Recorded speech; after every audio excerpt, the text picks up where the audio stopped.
کہیں بھی اس بات کا ذکر نہیں تھا کہ ایران نے مذاکرات کے لیے اپنا وفد بھیجنے کے لیے کوئی آمادگی کا اظہار کیا ہے۔ اچھا، اس خبر کے مطابق وزیر اعظم شہباز شریف نے ایرانی صدر مسعود پزشکیان سے ٹیلی فونک رابطہ کیا اور سعودی عرب سمیت دیگر ممالک کے دورے سے آگاہ کیا انہیں، اور عزم دہرایا کہ پاکستان اپنے دوست ممالک کے تعاون سے خطے میں امن و استحکام کے فروغ کے لیے اپنی مخلصانہ اور سنجیدہ کوششیں جاری رکھے گا۔ پھر صدر مسعود پزشکیان نے وزیر اعظم اور فیلڈ مارشل کا امن کی کوششوں میں پاکستان کے مضبوط عزم پر شکریہ ادا کیا اور اس اعتماد کا اظہار کیا کہ ایران اور پاکستان کے درمیان تعلقات آنے والے دنوں میں مزید مستحکم ہوں گے۔ اچھا، اب یہ عموماً اس قسم کا اعلامیہ یا خبر ہوتی ہے جو سب اچھا دکھانے کے لیے میڈیا پر جاری کی جاتی ہے، لیکن اصل میں سب وہ اچھا نہیں ہوتا، کیونکہ اس میں اصل مدعے کا تو ذکر ہی نہیں ہے نا۔ پاکستان کے عوام سمیت پوری دنیا وہ تو اس بات کا انتظار کر رہی ہے نا کہ بھئی کب اس جنگ کا جو یہ عذاب ہے اس سے جان چھوٹے گی اور حالات وہ نارملائز ہوں گے، جو اس وقت ایک تیسری عالمی جنگ کی طرف جاتے ہوئے ہمیں دکھائی دے رہے ہیں۔ پھر ایک اور خطرناک بات جس کا میں نے ابھی اوپر پہلے اشارہ دیا تھا، وہ سیز فائر اور جنگ بندی کے معاہدے پر ایران کے اندر ایک تقسیم ہے۔ اب اس طرح کی خبریں بھی سرکولیٹ کر رہی ہیں کہ ٹرمپ کی ڈیمانڈ پر ایران کی حکومت ایک طرف اور پاسداران انقلاب دوسری طرف ہے۔ اس بات کا اشارہ تسنیم نیوز کی اس خبر سے ملتا ہے جس میں وزیر خارجہ عباس عراقچی کے آبنائے ہرمز کھولنے کے اعلان پر تنقید کی گئی ہے۔ تسنیم نیوز ایجنسی کے ٹویٹ میں عباس عراقچی کے اعلان کو بیڈ اینڈ انکمپلیٹ کہا گیا تھا اور عباس عراقچی کے ٹویٹ کو کسی کوارڈینیشن کے بغیر جلدی میں کیا جانے والا ٹویٹ قرار دیا تھا۔ اچھا، یہ کافی لمبے چوڑے ٹویٹس ہیں جو کہ آپ اپنی سکرینز پر دیکھ سکتے ہیں، اور اب ٹرمپ کی ڈیمانڈ اصل میں ہیں کیا جو وہ ایران سے چاہتے ہیں؟ تو سب سے بڑا مطالبہ ایران کی یورینیم افزودگی کو صفر کی طرف لے جانا ہے۔ اب اس وقت ایران یورینیم افزودگی کو 60% تک لے جا چکا ہے۔ اچھا، میں نے اپنے ولاگ میں یہ بتایا تھا کہ ایران ایٹمی ہتھیاروں کے عدم پھیلاؤ کے معاہدے NPT کا سگنیٹری ہے، اور اس کے تحت کوئی بھی ملک وہ بجلی کی پیداوار سمیت دیگر پرامن مقاصد کے لیے کوئی 3 سے 5% تک یورینیم افزودہ کر سکتا ہے، اور اگر یورینیم کی افزودگی 20% سے اوپر چلی جائے تو پھر وہ IAEA کے سیف گارڈز میں آ جاتا ہے۔ ایٹم بم کے لیے 90% تک افزودہ یورینیم درکار ہوتی ہے، اور ایران اس وقت تک یورینیم افزودگی کو 60% تک لے جا چکا ہے، اور اس کے پاس 450 کلو گرام ایسی یورینیم موجود ہے جو 60% تک افزودہ ہے۔ اچھا، یہاں پر یہ بات اہم ہے کہ اگر کوئی ملک 60% تک یورینیم افزودگی کر لے تو پھر اس کو 90% تک لے جانا ظاہر ہے کہ وہ تو بڑا آسان ہو جاتا ہے نا، کہ یعنی ایران ایٹم بم بنانے سے صرف چند قدم ہی دور ہے، اور اب ظاہر ہے کہ یہ بات امریکہ اور اسرائیل کو تو کسی صورت بھی برداشت نہیں ہوگی نا۔ اب بھئی اللہ کا شکر ہے کہ پاکستان تو ایٹم بم بنانے میں کامیاب ہو گیا، چونکہ ایک تو پاکستان کا ایٹمی پروگرام وہ نہایت خفیہ تھا جس کا کریڈٹ ظاہر ہے کہ ہمارے اداروں کو جاتا ہے، اور دوسرا پاکستان ایران کی طرح NPT کا سگنیٹری نہیں تھا، اور تیسرا امریکہ اس زمانے میں روس کے خلاف سرد جنگ میں پھنسا ہوا تھا اور اسے پاکستان کی ضرورت تھی، اسی لیے پاکستان کی طرف انہوں نے زیادہ دھیان نہیں دیا۔ اب امریکہ کا مطالبہ ہے کہ ایران اپنی یورینیم افزودگی وہ صفر کر دے، اور 60% تک افزودہ شدہ یورینیم جو ایران کے پاس موجود ہے نا وہ امریکہ کے حوالے کر دے۔ اچھا، اب یہاں پر نا انٹرسٹنگ بات یہ ہے کہ امریکہ کا یہ مطالبہ ایران وہ جنگ شروع ہونے سے پہلے والے مذاکرات میں تسلیم کر چکا تھا، لیکن رجیم چینج کے چکر میں اسرائیل اور امریکہ نے ایران پر پھر حملہ کر دیا۔ اب ذرائع کے مطابق ایرانی حکومت یورینیم افزودگی کو 5 سال کے لیے صفر کرنے پر تیار ہے، لیکن وہ 450 کلو افزودہ یورینیم امریکہ کے نہیں بلکہ روس یا کسی تیسرے ملک کے حوالے کرنا چاہتے ہیں۔ لیکن ایران کی فوج یا پاسداران انقلاب ان دونوں باتوں کے حق میں وہ بالکل نہیں ہیں، بلکہ ایران کے پاسداران انقلاب نے ایک بیان میں یہ کہا تھا کہ ایران کی افزودہ یورینیم وہ ایرانی سرزمین کی طرح مقدس ہے اور اسے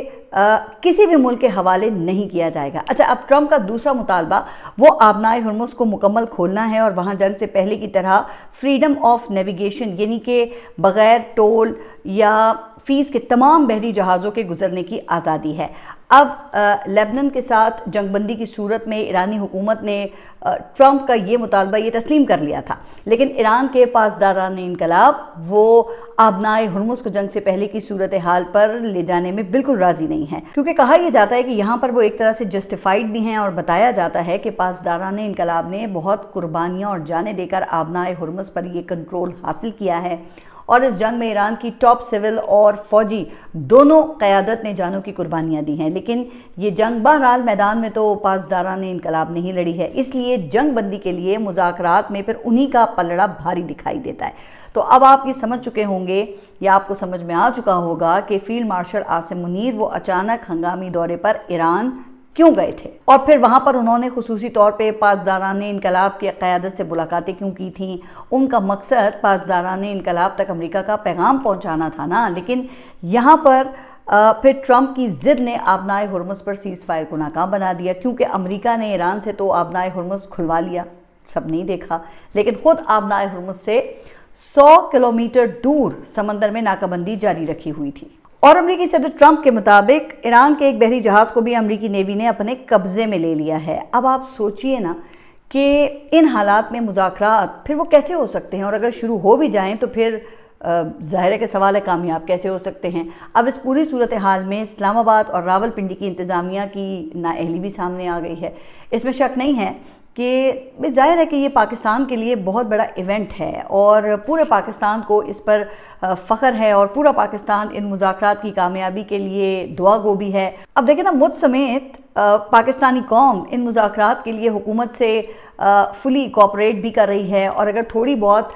مشکل کا سامنا بھی کرنا پڑ جائے تو سب تیار ہیں اس کے لیے۔ اب دیکھیں نا، جس طرح خود انتظامیہ کنفیوزڈ اور کلولیس دکھائی دیتی ہے، تو اس نے عوام کے لیے تو دوہری مشکل کھڑی کر دی ہے نا۔ اب ایک دن یہ راول پنڈی اسلام آباد کے تمام ٹرانسپورٹ اڈوں کو بند کیا جاتا ہے، اور پھر اسی رات عوام کو بتایا جاتا ہے کہ ایسا تو کوئی اعلان ہی نہیں کیا گیا۔ اچھا، پھر اگلے روز پھر راول پنڈی اور اسلام آباد کے ٹرانسپورٹ کے اڈوں کو بند کرنے کا اعلان کر دیا جاتا ہے، اور اسلام آباد میں یہ ہیوی ٹریفک کا داخلہ بھی مکمل بند کر دیا گیا ہے۔ پھر ریڈ زون مکمل سیل ہے، اور کئی مقامات پر ٹریفک ڈائیورژنز بھی لگائی گئی ہیں۔ اب دیکھیں نا کہ اگر تو امریکی صدر ٹرمپ اور ایرانی صدر مسعود پزشکیان وہ پاکستان آ رہے ہیں، تو بھئی پھر تو یہ سب ایک ہفتے پہلے ہی بند کر دینا، یہ چیز ہمیں سمجھ میں آتی ہے، اور ظاہر ہے کہ ہمارے لیے مہمانوں کی جو سیکیورٹی ہے وہ سب سے اہم ہے۔ لیکن جناب، اگر دیکھیں نا، اسی پرانی ٹیم نے آنا ہے تو پھر 4 روز پہلے یہ سب بند کروانا یہ سمجھ سے بالاتر ہے، اور پھر ایران نے تو بڑے صاف الفاظ میں اپنی ٹیم بھیجنے سے